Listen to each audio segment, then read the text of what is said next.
Everybody wants to know what I would do if I didn't win. I guess we'll never know.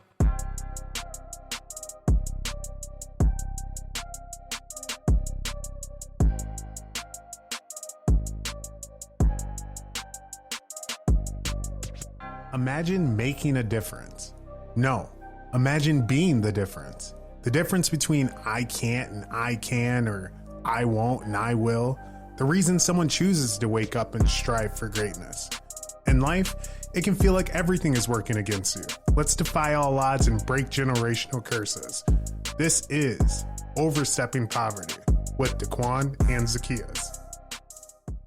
Welcome back to Overstepping Poverty, the podcast that provides you with tips, tricks, and hacks in overstepping poverty. My name is Daquan Brooks, and I'm here with my co-host Zacchaeus Shaw. How you doing, Zacchaeus? I'm doing good today, brother. Good. How are you doing, my man? I'm doing very well. We had a very successful golf outing today. Yep.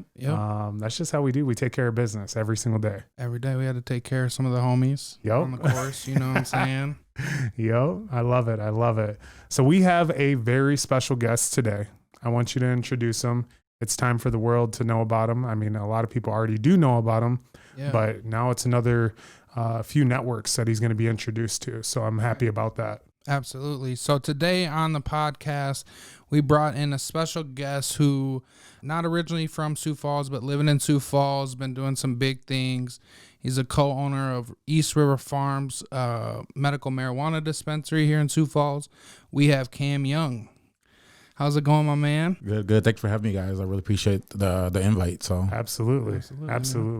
So Cam, we want to jump right into this. Like I said, a lot of people know about you, but not enough, I feel like. You know what I'm saying? I feel like there's tons of people that need to hear exactly the light that you shine, and they need to hear more about you, Cam, you know, yourself there. So why don't you tell all of us exactly about you, how you grew up, where how did you get to where you're at today? Well, I guess a little bit about me growing up. Originally from Memphis, Tennessee, born and raised, and moved to Sioux Falls, I want to say about 2006. I moved to Sioux Falls after a couple kind of tragic events in my family. Decided to move. It was a good time to move with my father.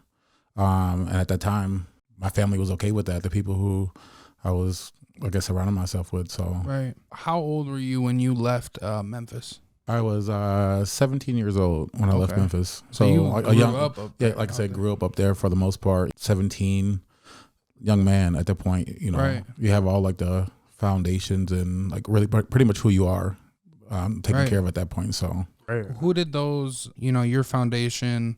A lot of the reason why you are the way you are. Some of the circumstances that you grew up with. Who helped set those foundations for you growing up in Memphis? Because I heard in Memphis it's not always the easiest place to grow up. Super tough place to grow up. I would say a lot of my foundation is really just my family, which kind of includes my grandmother on both sides, grandmother and grandfather on my father's side, and most importantly, my mom's side of the family. They kind of put me in a situation where, like, hey, it's going to be school and church for the most part. Right.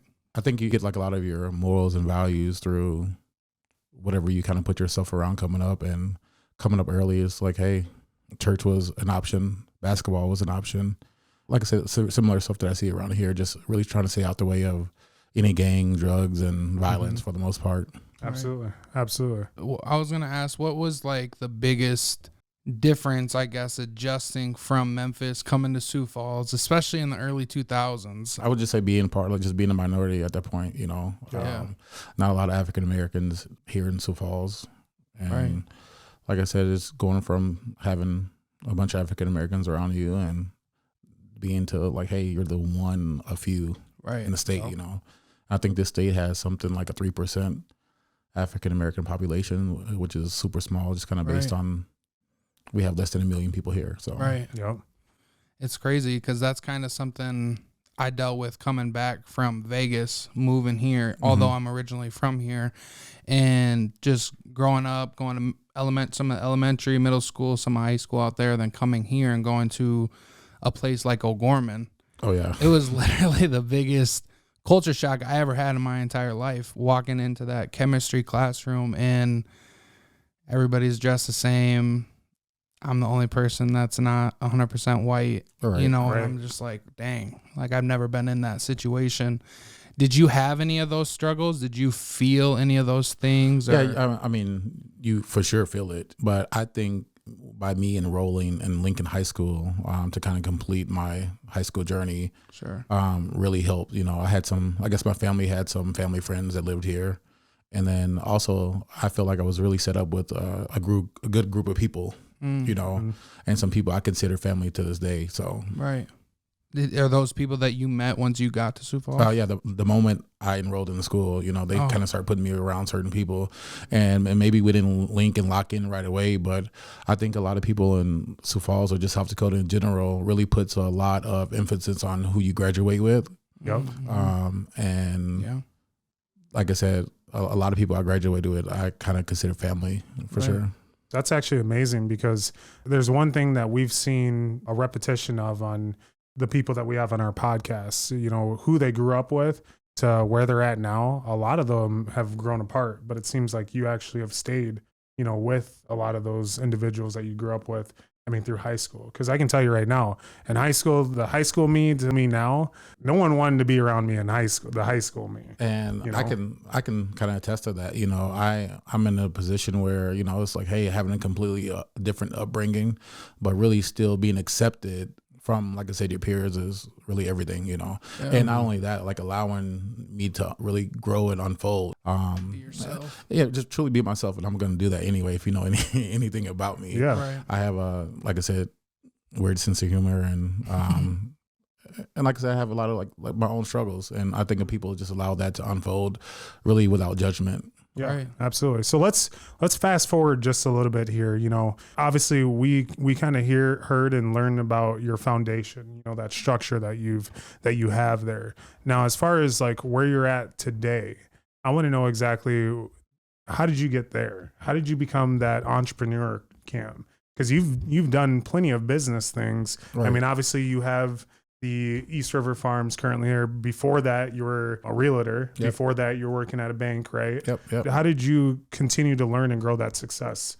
I would say I enjoyed going to school, mostly for the networking part of it. Yep. And that started in grade school. And really when it comes to, I guess, economics and math, those were super easy for me, you know, and at the end of the day, it's like that kind of made it easy to say, hey, man, this is something I want to do. Like the numbers make sense, or I can try to make sense of it, you know? Yeah. Right. So absolutely. I want to jump into what you're doing now. Because like Daquan said, you still are a realtor. Yep. Correct. Correct. Still have my license. And so you're running the dispensary you guys opened up last year. Yep. We opened on Black Friday. It was our first day of the dispensary. So take us through that journey. What has that really been like? Because I know you were on the news. We talked about that before. Right. And kind of how you kind of wish you didn't do that a little bit, right? Yeah. So like, can you take us through that journey from like the start, how it even came to be an idea with you?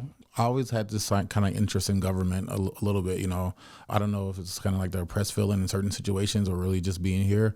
I think it was 2020 when we became the first state to pass medical marijuana and recreational marijuana. Yeah. And I would say just to kind of bring it back a little bit before then, what kind of piqued my interest. I do a lot of traveling, and it seems like when I leave Sioux Falls, I always kind of head west or to the places that actually have cannabis, right?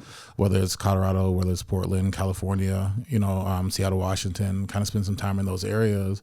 And it's just something that I thought I could do as long as it was in my kind of background or playground, if you will, you know. Right. Sure. And so when things passed, I said, this is something I'm going to be a part of. And really from there, just kind of jumped on YouTube and trying to figure out ways other people did it. And I would say like one of the things that kind of gave me the inspiration to do it is I saw like an 18-year-old chick do it all from YouTube as well, you know, where she had her family as investors. And at the end of the day, they learned the process on what it would take to get their license locally and really at the state level. And I kind of followed that page on YouTube, if you will, and just kind of say, hey man, this is something I want to do. And that kind of led to me just really being involved, talking to the South Dakota Health Department, our local government downtown with the city council members from Lincoln County, also Minnehaha County. And I did some like close, I guess, other counties, if you will. But this was like the most important one just based on the number of people that are here. For sure. And so. And you guys have a great spot, great location, right off of 69th and Louise. So when you guys started it, I know in South Dakota there was a bit of discrepancy on recreational being passed, like you just mentioned. With where things are at now, we're still only medical, correct? Correct. What are some of the misconceptions that you're seeing from people out there that are wanting to maybe get their medical license, but they're concerned based off the things that they're hearing? Yeah, I guess just some misconceptions that you're hearing that you'd like to maybe educate people on. I would say one of the most misconception, I guess the biggest misconception is that you can't own a gun of any sorts, or you can't get any type of hunting license or anything, The biggest thing with that is there's really miseducation and people not taking the time to actually look up what they can and can't do as these things change, Yeah. And maybe that was a conversation when things first passed, but, like I said, 2 years into it, 3 years into it, like we have to revisit what's going on and see has things got any better, Sure. And I would say like when it comes to really having your medical marijuana card and want to be a firearm owner, you just can't go purchase something from a Shields or a Gary's, because during the time you purchase a gun, there's an application process, and you have to be completely honest as far as if you hold a medical marijuana card, Right. If you have a gun currently and you don't have your license, you can go to Shields and you can go buy a gun. The misconception is if you own a gun, a lot of people think that those guns are getting taken away, and you're saying that that's not true. Yeah, that's not the case. And not only that is like, hey, if you have your license, the only thing you can't, I guess, South Dakota medical license to purchase cannabis, the only thing you can't do is purchase a firearm while you hold your license. But at any point, you can really reach out to the state and say, hey, I want to turn this in. And then picking it back up after you make your purchase. Right. That's great information, actually. So that's been a question that my sister-in-law actually had as well, and we had discussed the exact same thing.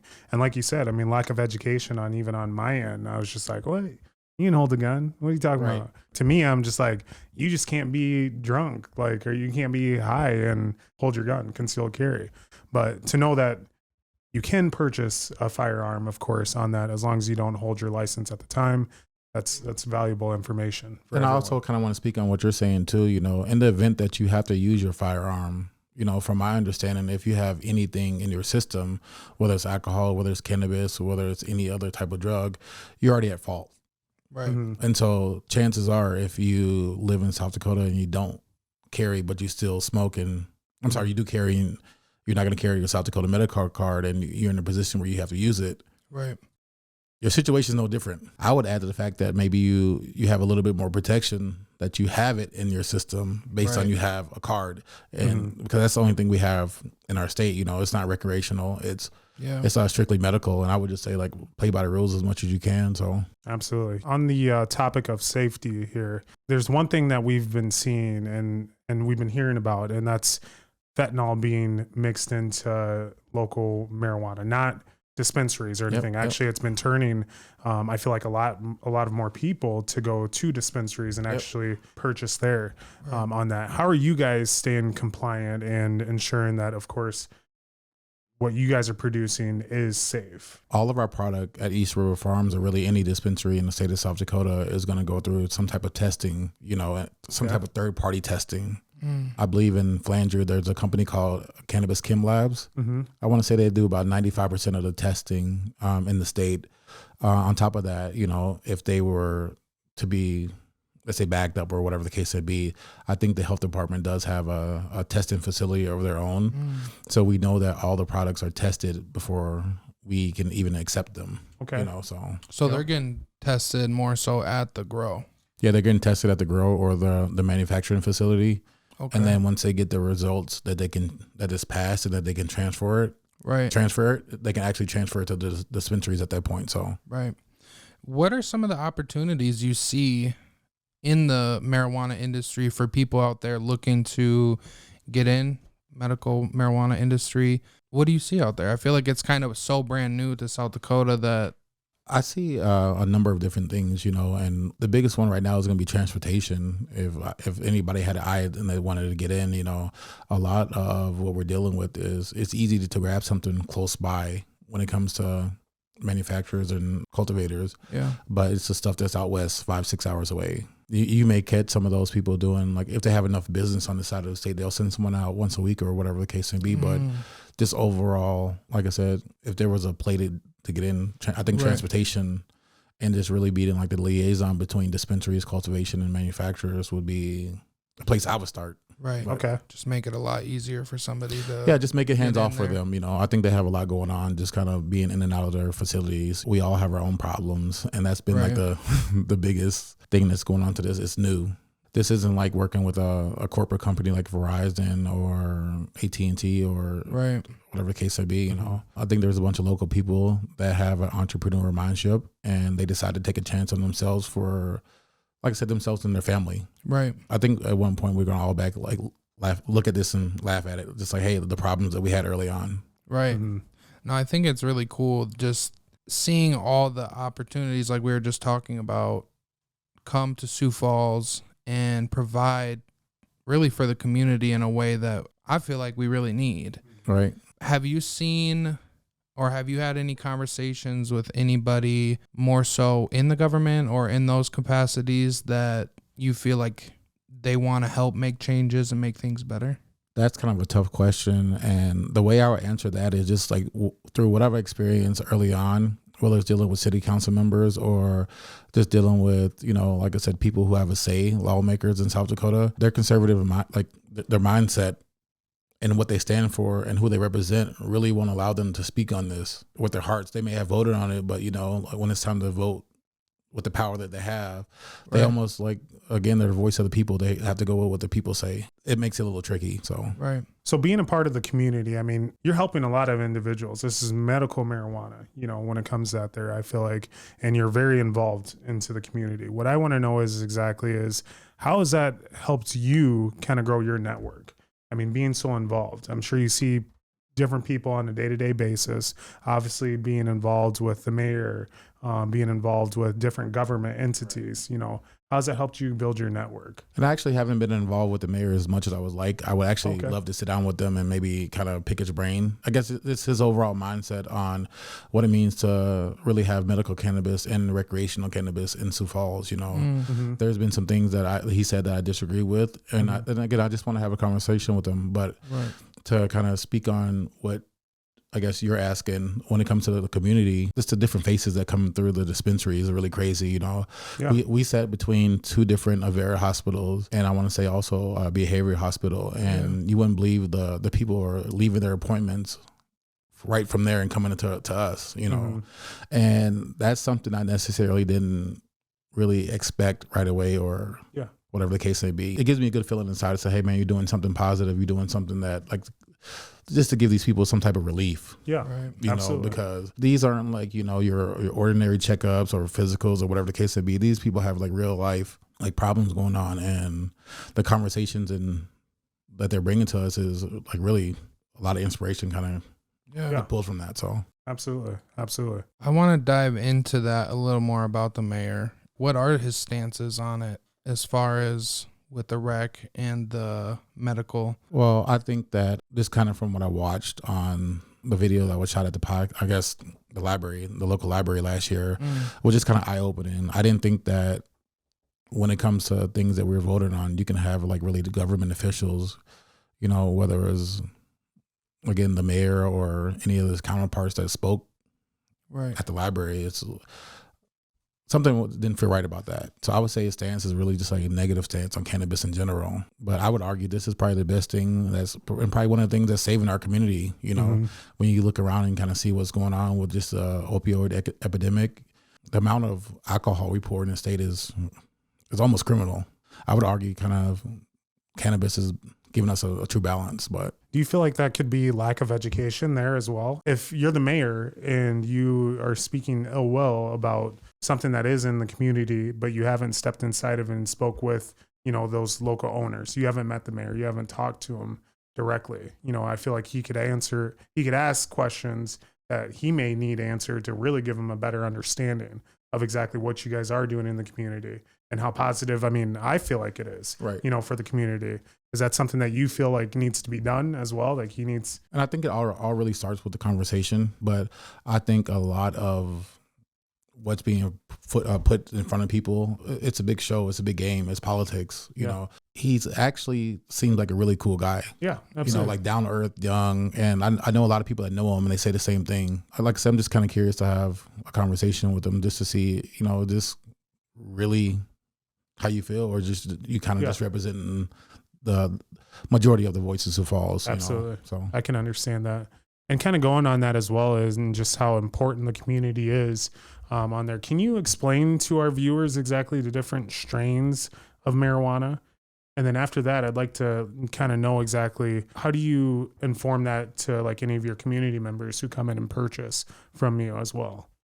Well, just on like a really like novice base, you know, just when people coming into the store, you know, they're probably buying one of three type of strands. They're either going to buy a hybrid, which is going to be kind of fall 50-50 in line with indica and sativa. And then there you have it, the other two, indica and sativa. So it's kind of like a balance of what this stuff tests at, you know, how long did it take to grow, what's the terpene profile of this. But when it comes to the community, I would just say like, hey man, find what works for you. It's really hard to kind of produce the same thing. This is not medicine. This is not big pharma. Even like I said, hey, you can have the same exact strand from the same mom, and it may not give you the same effects, you know, a year or two later. And in my opinion, it's just really hard to kind of repeat the thing. And if someone could do it, say, hey man, this worked for this and this and that, like solely for everybody, they would have a lot. Like I said, a lot of clients to work with, because that's the overall goal, you know. Yeah. That repeat. Yeah, just to repeat, you know, say, hey, this is going to help me with this every time. And that's not necessarily what you get in cannabis, you know. Right. So somebody will come in as medical marijuana. Do they come and is it a prescription that they have to get, or is it just something where they can come in and kind of choose? No, what you're getting from the state is just really, I guess from your doctor, is just really a certificate.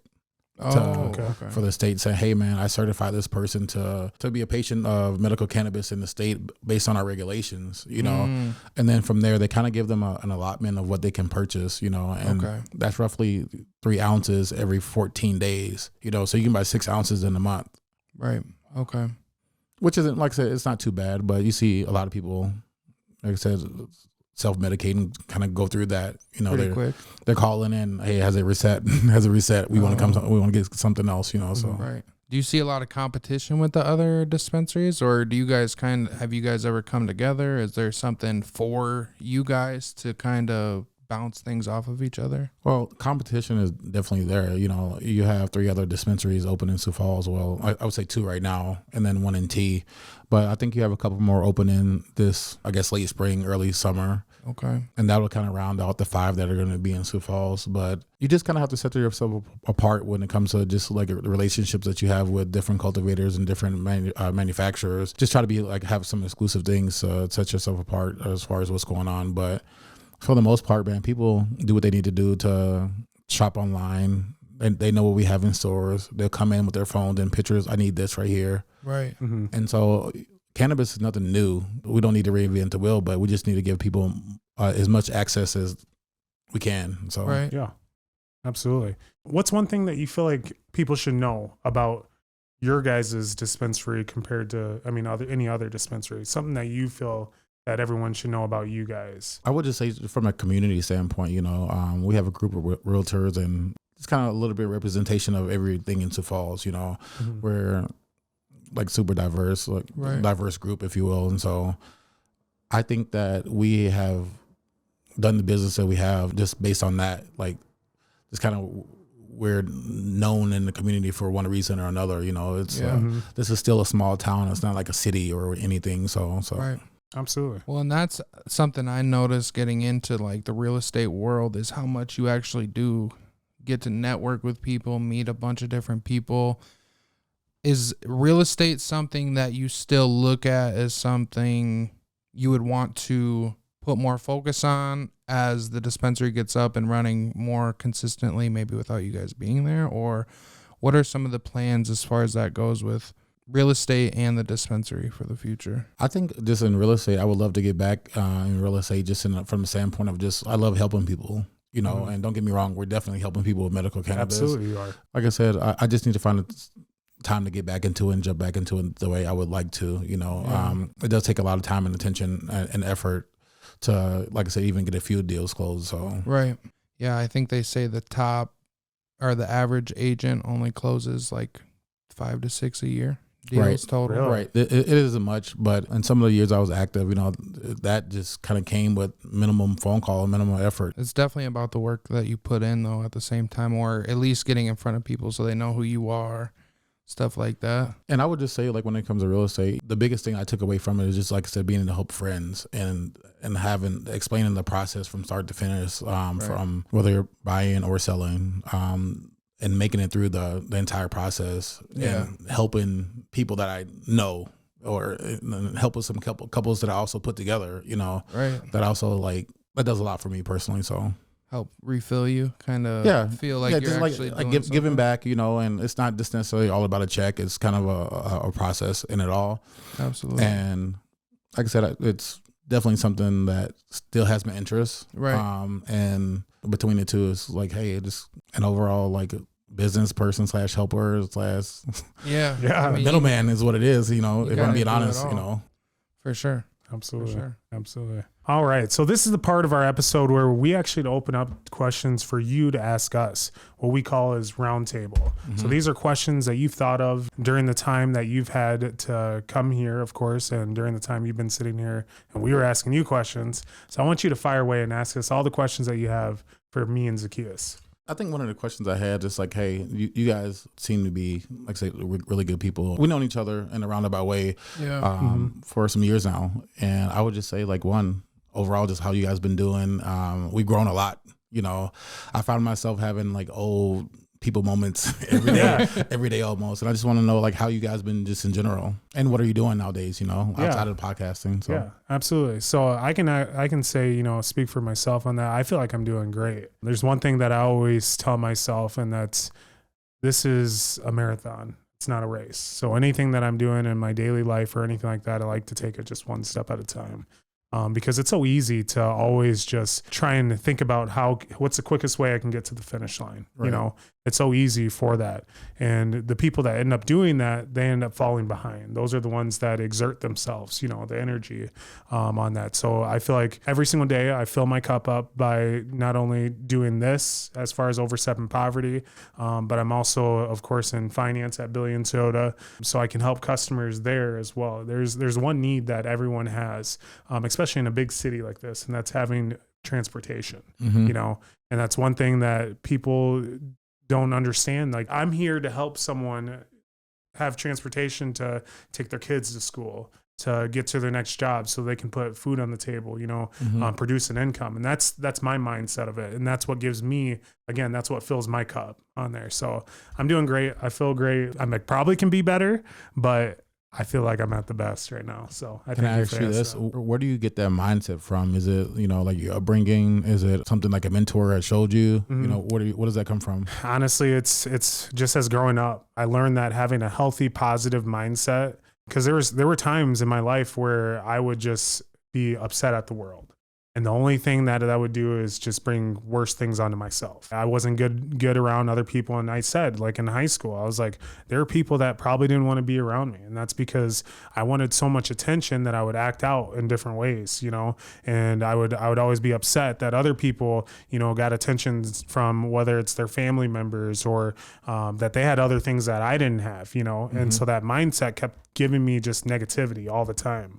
And so as I continued to learn and grow, I learned and I understood that, listen, I mean, if you don't have a positive mindset, then your day is going to be crap from the moment you wake up. You know, and they always say, did you wake up on the wrong side of the bed? That's a true statement, because you wake up and then all of a sudden you're just negative. I promise you, the people around you are going to notice that you're negative, and they're going to feel negative. And that's one person you don't want to be around. Right. So it's just through growth, and through that growth and just the pain and understanding exactly that positivity is the best way to go. That's how I learned that. I guess it's just experiences, just going through tons of different experiences and just knowing, hey, right, today's a beautiful day. Today's a great day. For sure. Yeah. Like I would just say, in this world, it's so tough to say positive, you know, because outside of your bubble that I call home. You know, it's like anything can change your day. Absolutely. You know? And you have to have like the mental capacity to really work through that and deal with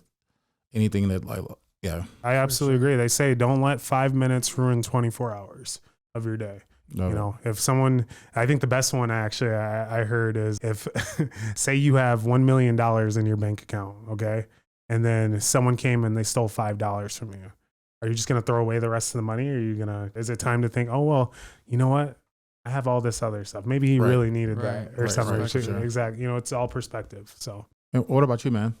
For me, honestly, over the last few years, I feel like I'm a completely different person than I was a few years ago, as far as the things that I fill my time with, the people that I keep around me, mindset, the goals of just, even with this podcast, just starting it from nothing and turning it into this to where this is going to be like our 18th episode, you know, and I think going through those types of things really changes the way you look at things. When you know you can think something in your head and then bring it to life, kind of like your thought of the dispensary and just a thought, and now you have a whole storefront. Right.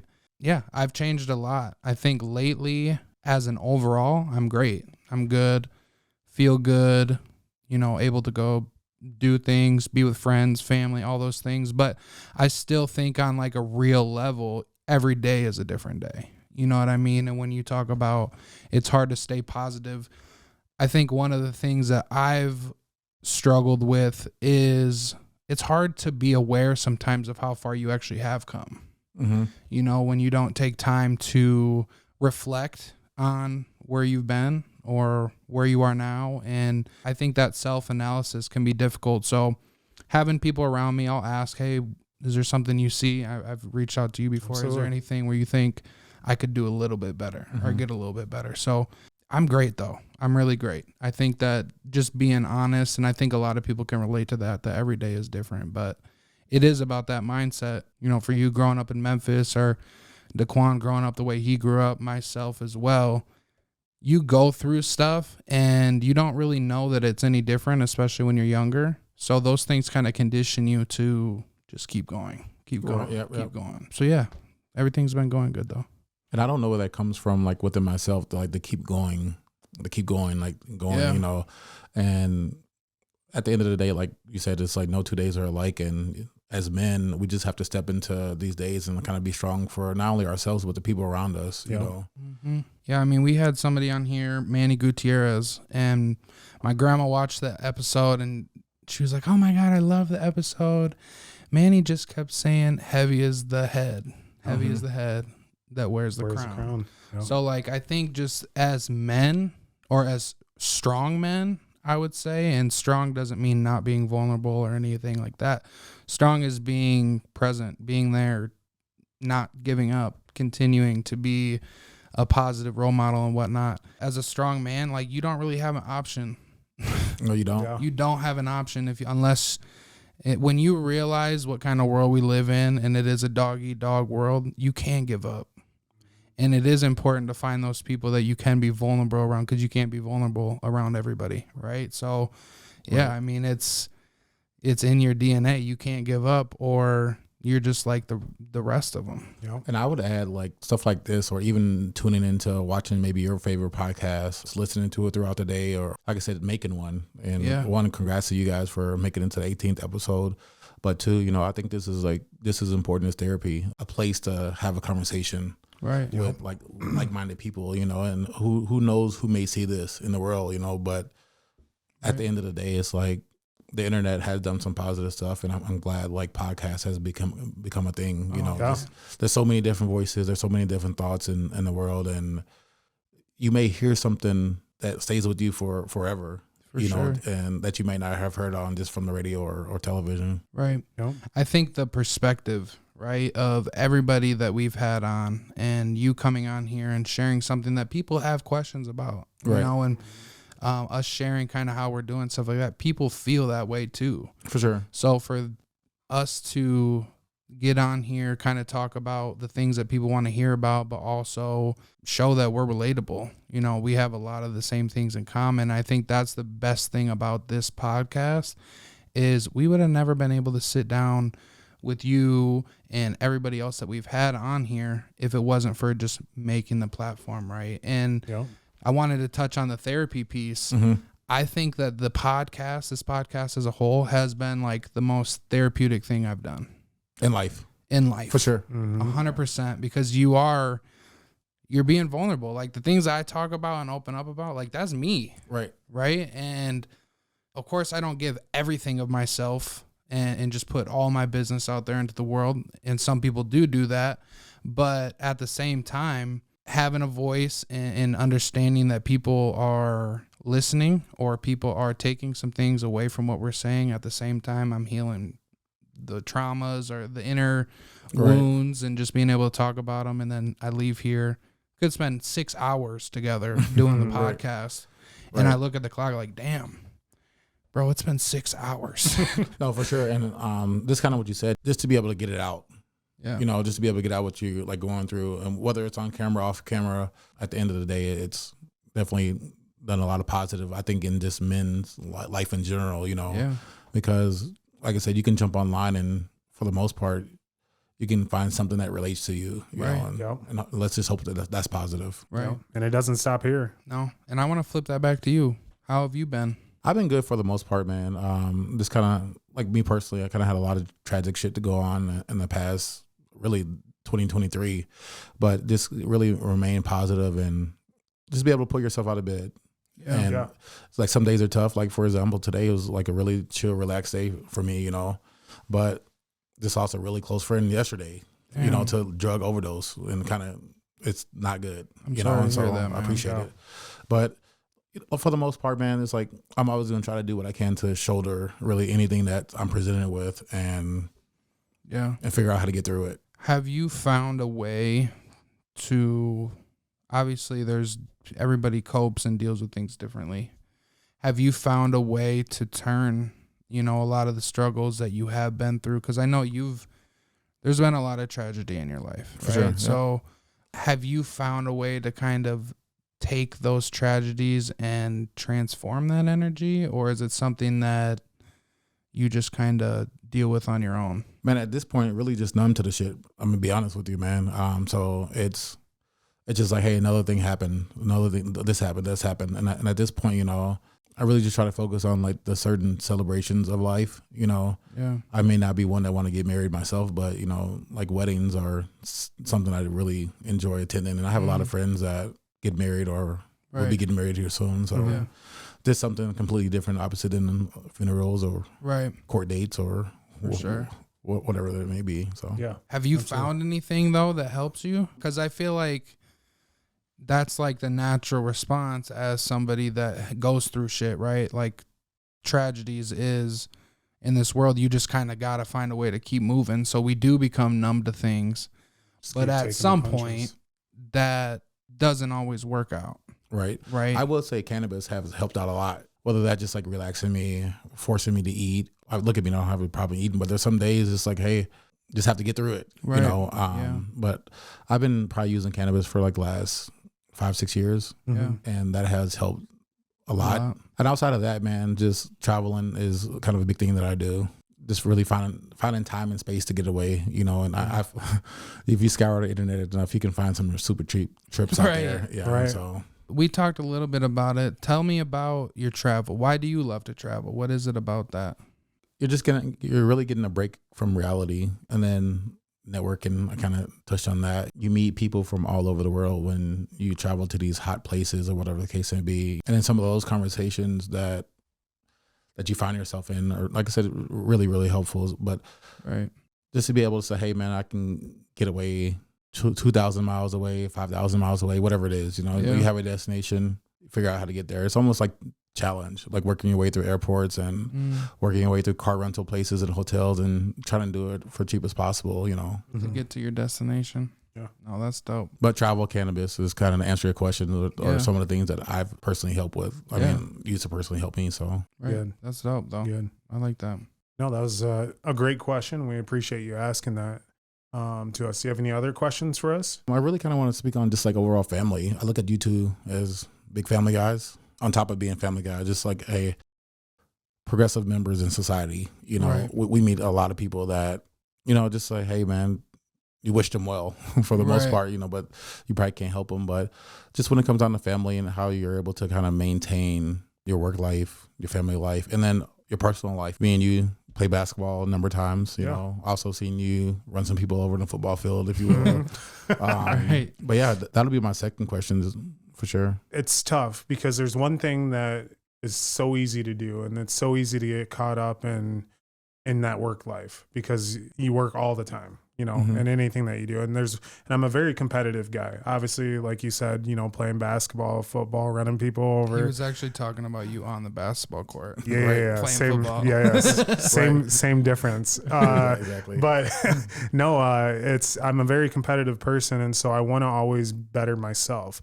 And there's times where I have to sit back and I'm like, I got a wife, I got dogs, I got, you know, a sister, mother-in-law, my mom, my family. I got to give them time too. And that has been a struggle for me. I can definitely admit that. But there are times where like, I'll just be sitting there and I'm just like, whoa, hold on. You need to make time for those that love you as well. How I do that is I'm very blessed to own my own home. And so there's one thing I love to do, and that's to have get-togethers. I love having people here. I love cooking. I love doing game nights or anything like that. So I find different ways to get the family together, you know, when it comes to that there. So that's kind of my thing, you know, to do. I'm on there. So if I ever like send you a text or anything, I'm like, hey, there's a cookout, you're invited. That's my personal, like, that's how I cling on to like my family members and my friends and whatnot. Like, so don't say no. Right. So Noted on air. right. I would say for me, the balance thing is it looks different for everybody, really, because it's like, I don't think there really is a 50-50. And as far as like when my family goes, the way I view it is I don't have to be present 24 hours to be a good father, you know, and be present and do the things that I need to do. It's all communication. Like if I'm being real about it, like especially with my wife, if she's very understanding. So when I have stuff like the podcast or I have work stuff going on, she does a great job of letting me do those things and really gives me the freedom to really chase my dreams. So I know that's not something that everybody has, but that definitely helps me in just being able to communicate it. I think when I don't communicate it is when she got an attitude about it, right? Like Rightfully like so. you couldn't even tell me. So it's like, and you learn the hard way when it comes to that type of stuff. But then with my son, I really want to incorporate sports. You know, that's something I grew up doing that I love. I coach football now at the junior high with O'Gorman. And just as he gets older, I want to continue to do stuff like that, to have him around those things at such a young age and just kind of instill those things into my son and have that type of relationship to where he can be around me while I'm working. And that's big. That's where I want to see. That's where I see myself, is having businesses and my life set up to where daycare is not raising my son. My family, we're raising my son, and we're working and doing the same, you know, we're together, you know, make it a real family business type thing. So it's a struggle though, you know, to balance things, but I feel like I can't just sit still anyways. Right. I'll be at home. My wife will go to bed at 9:00, 9:30, and I'm just up anyways. So it's like I have the problem of turning it off and laying down and going to bed. That's my biggest issue with that stuff. You're probably just wired that way, you know, Right. man. You're wired in the sense that, like, hey, this kind of constant grinder. I think if you're lucky enough to find a good person like you described her to be, it's like I said, you're lucky enough to kind of make it through those trying times if there are any. So For sure. Definitely. So I have a question for you now.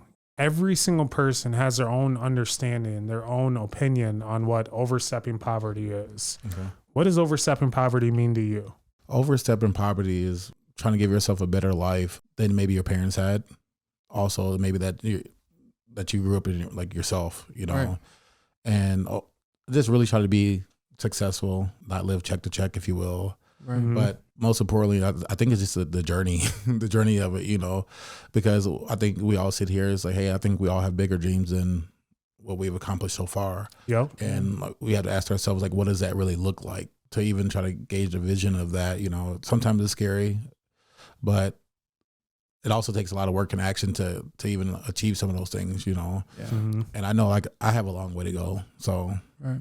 like I said, it's overstepping boundaries. You know, like when I hear the name, when I hear the title, it's just more sort of like, hey man, can you really kind of speak on the journey? And it doesn't mean that, to me, it doesn't mean that like, hey, I'm sitting here, I'm rich today, or whatever the case may be. But we're just trying to do better than What you were doing yesterday. what we're doing yesterday, or Facts. the generation before us, and Nope. and make a positive influence on the generation to come. So I love it. I love that. I was at my brother's graduation ceremony yesterday, and it was a Native American ceremony. One of our recent guests said that 84% of Sioux Falls students graduate, 42% of Native American students graduate. And it was beautiful to see all the people in there, but there was a speaker that said something on being that ripple effect. You know, when you drop the rock in the water and you start seeing the water ripple. A lot of the changes that we're making, the things that we're doing, whether you plan to have children, get married, or whatever you want to do, they're going to directly impact the next 7 generations. Yep. You know, so like things that we're doing now, they might not always seem very big, but when we're intentional about the things we're doing it with character and stuff like that, I think it has a way bigger difference on the generations to come, and we probably won't even get to see those things, but just knowing that we're making that change and overstepping poverty, and Yeah, it means something different to everybody as It well. does. So sure. So Cam, there's a 16-year-old you just inside you right now, just trying to rip out and say, hey, why didn't you tell me this stuff when I was younger? The stuff that you've learned, the stuff that you've, Right. Taken a path and you created your own journey. So what I want to know is exactly, and our viewers want to know is, what would you tell the 16-year-old self? The 5 tips, tricks, and hacks, and how to take those steps in overstepping poverty. Man, that kind of reminds me of the question. If you know what you knew now, how would you act at 16? Right. And I would say, 1, save some money. I have a spending problem like majority of Americans do, you know, and I think just because I didn't have it coming up, I need it now. Mm-hmm. And I treated everything like that. And I'm like probably the worst person to get any gifts from, because I just go get what I want, you know. That'll be number 1. I think number 2 would be really maybe have a tighter relationship with my family. Maybe get back to Memphis a lot sooner than maybe I plan to, or whatever the case may be. I've done a great job maintaining the relationships that, like I said, I have in my family, but I would maybe get a little bit closer if I could. Number 3 would be, like maybe education. There's certain things in life that we've kind of like pique our interest. Right. And I wish I would have dove into a lot more things that piqued my interest, and not took lackadaisical approach to it, and just thinking I know enough of it and I'll be good. So education would probably be number 3. 4, I would say really invest in myself, invest in my dreams early on, even at 19, 20. And I invested in other ideas, whether it's time, money, or whatever the case may be. And it wasn't until like 2019, I was just like, hey, fuck everything else. I'm doing this for me, and doing it my way. And so I would say like, and kind of investing in yourself and my ideas. And number 5, just round it off by saying like, keep traveling and travel more would be the 5th thing. Yeah. See the world, change your perspective. See the world, man. There's some beautiful people out there. There's some beautiful places out there. And I've been lucky enough to see quite a bit of it. And like I said, I still got a long way to go. So Absolutely. That's Absolutely. dope, man. I appreciate you sharing that stuff. Yes, we do. Well, thank you guys so much for taking the time to listen to Overstepping Poverty. And thank you, Cam Young, for sharing your perspective on everything, as well as allowing us to learn more about East River Farms, your local medical dispensary. So again, thank you so much. We appreciate you. Yes. Thank you guys for listening. Again, Cam, appreciate you coming on. And thank you for having me. And like I said, if you hear this, you're in the city of Sioux Falls and you have a medical marijuana card, please stop and show some love to our dispensary, located on 69th and Louise, right in front of Willikers, the biggest liquor store in South Dakota. Yeah. So There you go. Or if somebody doesn't have their medical card and they want to get one, where can they go to do that? I would suggest them just to kind of Google different doctors who are licensed in Sioux Falls. Okay. You can start on the state website, which is just medicalcannabis.sd.gov, or you can maybe jump over to ciasd.com. They have a list of different practitioners on there. Okay. And so I'll just kind of leave it at that. Awesome. Absolutely. Appreciate And it. until next time, Overstepping Poverty. Thanks for tuning in to another episode of Overstepping Poverty. We hope you found this week's discussion informative and thought-provoking. We know that tackling poverty is a complex issue, but by working together and understanding the root causes, we can make progress towards creating a more equitable society. If you enjoyed this episode, please share it with your friends and family, and don't forget to subscribe to our show. Until next time, let's take the next steps in overstepping poverty.